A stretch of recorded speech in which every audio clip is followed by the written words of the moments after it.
गंगामाई, चला येणार ना गोंदवल्यात? श्री महाराजांनी नेहमीच्याच प्रेमळ आवाजात त्या गाईला आपुलकीनं विचारलं. ती श्री महाराजांकडे कृतज्ञतेने पाहत राहिली. नामस्मरण, अन्नदान याचबरोबर श्री महाराजांचं आणखी एक अलौकिक कार्य म्हणजे कसायाला विकल्या जाणाऱ्या गायी म्हसवड आणि इतर ठिकाणाहून सोडवून आणणं. बहिरू तात्या हा गायींची विक्री कसायांना करत असे. आज एका लंगड्या गायीची सुटका महाराजांनी केली. बाजूला उभा राहून बहिरू तात्या श्रींना म्हणाला, महाराज, आपण आजपर्यंत इतक्या गायी विकत घेतल्या, पण ही लंगडी भाकड गाय कशासाठी घेता? हिचा काय उपयोग? सांभाळायला कटकट. श्री महाराज म्हणाले, तात्या, ही गाय इतरांपेक्षा वेगळी आहे हो. खरोखर गंगामाई वेगळी होती. तिची श्री महाराजांच्यावर विलक्षण श्रद्धा होती. एखाद्या दिवशी श्रींचे दर्शन झाले नाही तर ती पूर्ण उपाशी राहायची.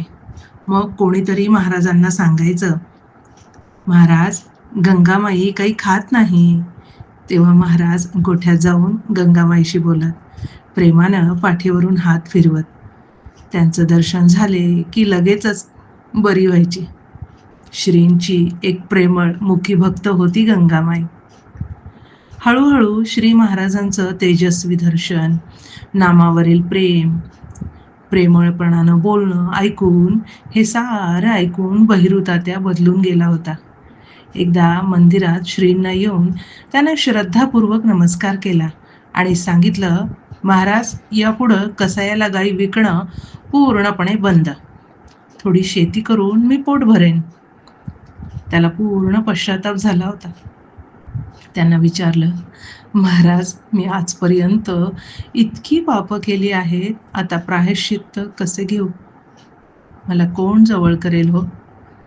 श्री महाराज प्रेमानं म्हणाले, अरे, तुझा हात माझ्या रामाच्या हातात दे, तो तुला कधीही सोडणार नाही हो.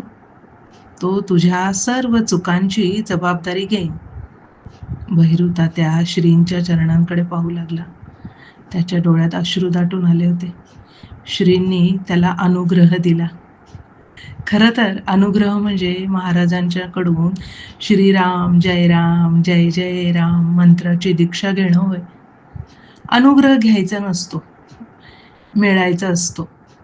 त्यात घेणाऱ्याच्या इच्छेपेक्षा देणाऱ्याचीच इच्छेची ओढ अधिक असायला हवी. नामाचं दान करणं ही काही सोपी गोष्ट नाही. ज्या गोष्टीवर आपली मालकी आहे ती गोष्ट दुसऱ्याला देणं म्हणजे दान. नाम हे महाराजांच्या मालकीचं वैभव होतं. त्यांनी ते आयुष्यभर स्वतः सांभाळून दुसऱ्याला दिलं. असं म्हणतात, परिस्पर्शाने लोखंडाचे सुवर्णात रूपांतर होते. नामस्मरणानं बहिरू तात्यांचा उद्धार झाला, हे मात्र खरं. श्रीराम जय राम जय जय राम.